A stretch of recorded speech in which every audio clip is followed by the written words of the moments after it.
Hello everyone and welcome to Long's Toys. I have another Voltron Legendary Defender review for you today.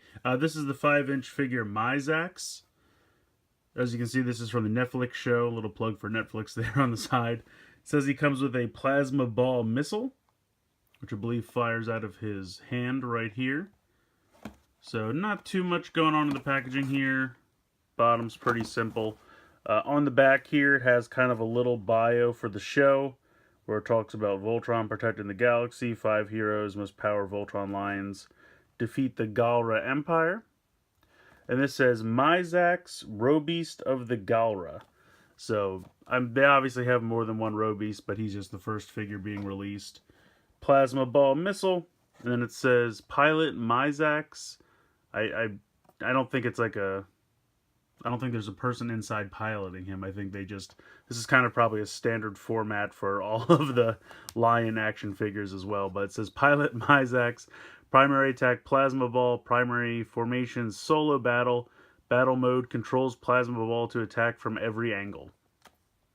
So yeah, like I said, I think that applies more to the Lion action figures, and then they just wrote some stuff in for the Robeast. But it's always cool to get a Robeast action figure so your Lions have something to shoot missiles at and things like that. So let's go ahead, we'll get Myzax out of the packaging and we'll take a closer look.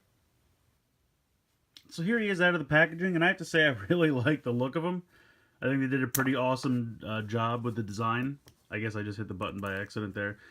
This is the missile. You just load it right in to the fist, and then you press this button on the side to fire it. And it shoots pretty well, I have to say. Really nice firing there. But yeah, I like the design of him. I love the color scheme. He's also made by Playmates, as you can see. I just happen to have Super Shredder handy. He's roughly the same size as like a Ninja Turtle action figure. You know, somewhere in that like 4.5 to 5-inch range. So that's pretty cool. Yeah, but really nice paint applications, I have to say. I feel like more paint applications than you usually get from a Ninja Turtle figure. Taking a quick look at the head here. It's a kind of a tiny little head, but I like the eye. Then you have some silver over here and like a silver kind of horn on his head. The head can move from side to side. Then you have some really nice silver paint here starting around the neck and going down into the torso. You have some black for the tubes and everything. You even have some pink here on this canister and some silver on his back. Then you have some silver here on his kind of shoulder. So yeah, and then really nice silver paint down here on the legs, even on the back of the feet. So I feel like they did a really nice job painting this guy. Head can move from side to side. The arms can move up and down. They seem like they should have a shoulder joint so they can go a little bit out to the side, but unfortunately they don't. It just goes around. But then he does have a typical elbow joint where it can move around, but also curl up pretty much 90 degrees, and then the wrist can rotate. So that's nice. I feel like I would have loved that extra shoulder joint so it could go a little bit out to the side, but it's not a big deal. I'm much happier if I had to choose between the shoulder or the elbow. I think I'd rather have it in the elbow. So it looks nice. A nice silver paint there on the fist.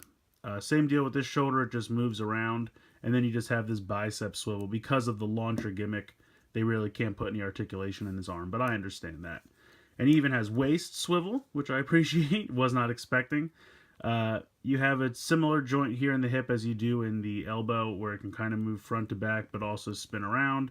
And then you have pretty much 90 degrees in the knee. So I think it's a really nice, decent amount of articulation, especially considering that they put so much paint on the figure. Usually it's kind of one or the other. You either get a lot of articulation or a lot of paint. Plus you get this really nice missile firing gimmick. So I gotta say, I really like this figure. I don't really have anything to complain about. I really don't. I think they did a nice job. I mean, like I said, in a perfect world, you'd get a little bit more, another shoulder joint so they could go out to the side. But I really don't miss it. I don't think it absolutely needs it. Let me get a little bit closer here. Oops, there we go. Yeah, I really like it. I think really nice paint, nice articulation. I love the design. I appreciate the missile firing gimmick. It doesn't get in the way. You know, it's perfectly functional. See if we can knock Super Shredder over. Oh, little high. And now I have to go find that missile. That's somewhere. But in any case, I really recommend this guy. I probably am not going to get any of the other Voltron 5-inch figures, because as for the Lions, I'm definitely collecting the legendary ones, as you've already seen a couple reviews, because they combine together, and I don't really have an interest in the non-combining action figure Lions or Voltron action figures of the actual combined robot. So this is probably the only one that I'm going to pick up, but I'm very pleased with this one. If they do more Row Beasts in like a wave 2, I would definitely pick them up based on this guy. I think they did a really great job with them, so I highly recommend them, but let me know what you guys think in the comments below. I'd like to hear your opinions. Please like and share this video, and please subscribe if you haven't already.